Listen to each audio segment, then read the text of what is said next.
বাচ্চাদেরকে বিন্দুওয়ালা বর্ণ শিক্ষা দিবেন 7টা পদ্ধতিতে। কয়টা পদ্ধতিতে? যে কোনো বর্ণ, আরবি বলেন, ইংরেজি বলেন, বাংলা বলেন, যে কোনো ক্লাসের ভিতরে 11টা নীতিবাক্য থাকবে। ওই যে চক সিলেট হাতে নেন, সিলেট মুছিয়া পরিষ্কার করেন, সকলে বোর্ডে আমার হাতের দিকে লক্ষ্য করুন, আপনাদের সমাজকে এভাবে একটি লিখুন, এগুলো সব ক্লাসে থাকবে। তবে মূল নিয়ম হচ্ছে 7টি। কয়টি? 1 নম্বর মাত্রা মস্ক, 2 নম্বর বর্ণের মস্ক, 3 নম্বর বিন্দুর মস্ক, 4 নম্বর সহজ প্রশ্ন 5 দাউর, 5 নম্বর কঠিন প্রশ্ন 5 দাউর, 6 নম্বর লেখাপড়া 1 ঘন্টা, 7 নম্বর HW খাতায় লিখে দাও। হ্যাঁ, এখন দেখেন বাচ্চাদের কীভাবে পড়াবেন, মনোযোগ দিয়ে শুনে না। বলেন, চক সিলেট হাতে নিন, সিলেট মুছিয়া পরিষ্কার করে নিন, সকলে বোর্ডে আমার হাতের দিকে লক্ষ্য করুন। আপনাদের সিলেটের মাঝখানে সুন্দর করে এইভাবে একটা লিখুন, সিলেট উল্টায় রাখুন। সকলে আমার সাথে সাথে বলুন, বোর্ডে তাকাও, তাকাইছ? দেখো, এই যে বর্ণের উপরে একটা সোজাসুজি আঁকা বাঁকা টান আছে, দেখছো নি? এটার নাম হচ্ছে মাত্রা। এটার নাম কি? অথবা শুরু দিয়া যখন আপনি একটা বর্ণ শিক্ষা দিবেন, এরপর ওগুলো আর দেওয়া লাগবে না, বাচ্চাদের বুঝবে মাত্রা কারে কয়। বলেন, এটার নাম মাত্রা, এটার নাম মাত্রা, মাত্রা বলা হয় বর্ণের উপরে সোজাসুজি বাঁকা বাঁকা টানকে মাত্রা বলে। মাত্রা 2 প্রকার, সরল মাত্রা, বক্র মাত্রা। সরল মাত্রা বলা হয় বর্ণের উপরে সোজাসুজি টানকে সরল মাত্রা বলে। বক্র মাত্রা বলা হয় বর্ণের উপরে আঁকা বাঁকা টানকে বক্র মাত্রা বলে। মাত্রা আরেকটা নাম হচ্ছে রেখা। কি নাম?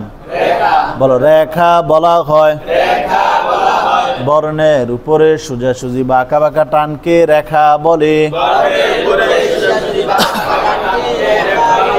রেখা 2 প্রকার, সরল রেখা, বক্র রেখা। সরল রেখা বলা হয় বর্ণের উপরে সোজাসুজি টানকে সরল রেখা বলে। বক্র রেখা বলা হয় বর্ণের উপরে আঁকা বাঁকা টানকে বক্র রেখা বলে। এটার নাম মাত্রা। 1 নম্বর কাজ। 2 নম্বর কাজ বর্ণ।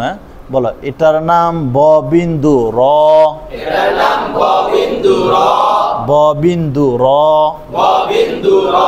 এটার নাম ব বিন্দু র।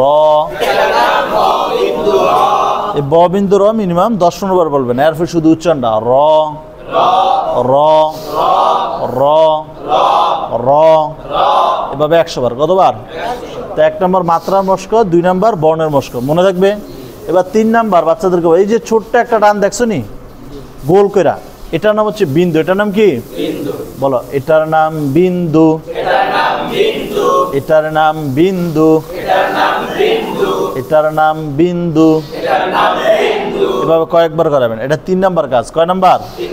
কয় নাম্বার কাজ? 3 নাম্বার। 4 নাম্বার হচ্ছে সহজ প্রশ্ন 5 দাউর। বাচ্চাদেরকে সকলে বলো তো, এটার নাম কি? আবার আবার 1 দাউরে 6 বার, তো 5 দাউরে 30 বার এভাবে। এখন বলো তো, এটার নাম কি? আবার ব বিন্দু। এখন বলো, আবার আবার। এখন বলো, এভাবে 30 বার করবেন। এটা হচ্ছে 4 নাম্বার কাজ। 1 নাম্বার কাজ হচ্ছে মাত্রার মস্ক, 2 নাম্বার বর্ণের মস্ক, 3 নাম্বার বিন্দুর মস্ক, 4 নাম্বার সহজ প্রশ্ন 5 দাউর। 1 দাউরে 6 বার, এভাবে 30 বার করবেন। কতবার? 5 নাম্বার হচ্ছে কঠিন প্রশ্ন 5 দাউর। পুরোটা বোর্ড মুইসা ফেলবেন। মুইসা বাচ্চাদেরকে বলবেন একটা র লেখেন, লেখছে দেখাবে, বলো র এর ব বানান। বাচ্চার মাথায় আসবে, র এর কি ব বানাবো কেমনি? এটা কঠিন না বাচ্চার জন্য, আপনার জন্য সহজ। একটা ব লেখেন, ব র বানান। তখন যে বাচ্চা একটু মেধা ভালো, সে বলবো বয়ের নিচে বিন্দু দিলেই তো র, আবার রয়ের বিন্দু মুইসা দিলে তো কি ব। এটা হচ্ছে 5 নাম্বার কাজ। কয় নাম্বার? 6 নাম্বার। এভাবে লেখাপড়া 1 ঘন্টা করাবেন। কয় ঘন্টা? 1 ঘন্টা। 7 নাম্বার রাতে বৈশা বৈশা প্রতিটা বাচ্চার খাতায় লিখে দিবেন। পারবেন? তো বিন্দুওয়ালা বর্ণ শিক্ষা দেওয়ার নিয়ম কয়টি? বলেন, বিন্দুওয়ালা বর্ণ শিক্ষা দেওয়ার নিয়ম 7টি। 1 নাম্বার, মাত্রার মশক কমপক্ষে 20 বার। 2 নাম্বার,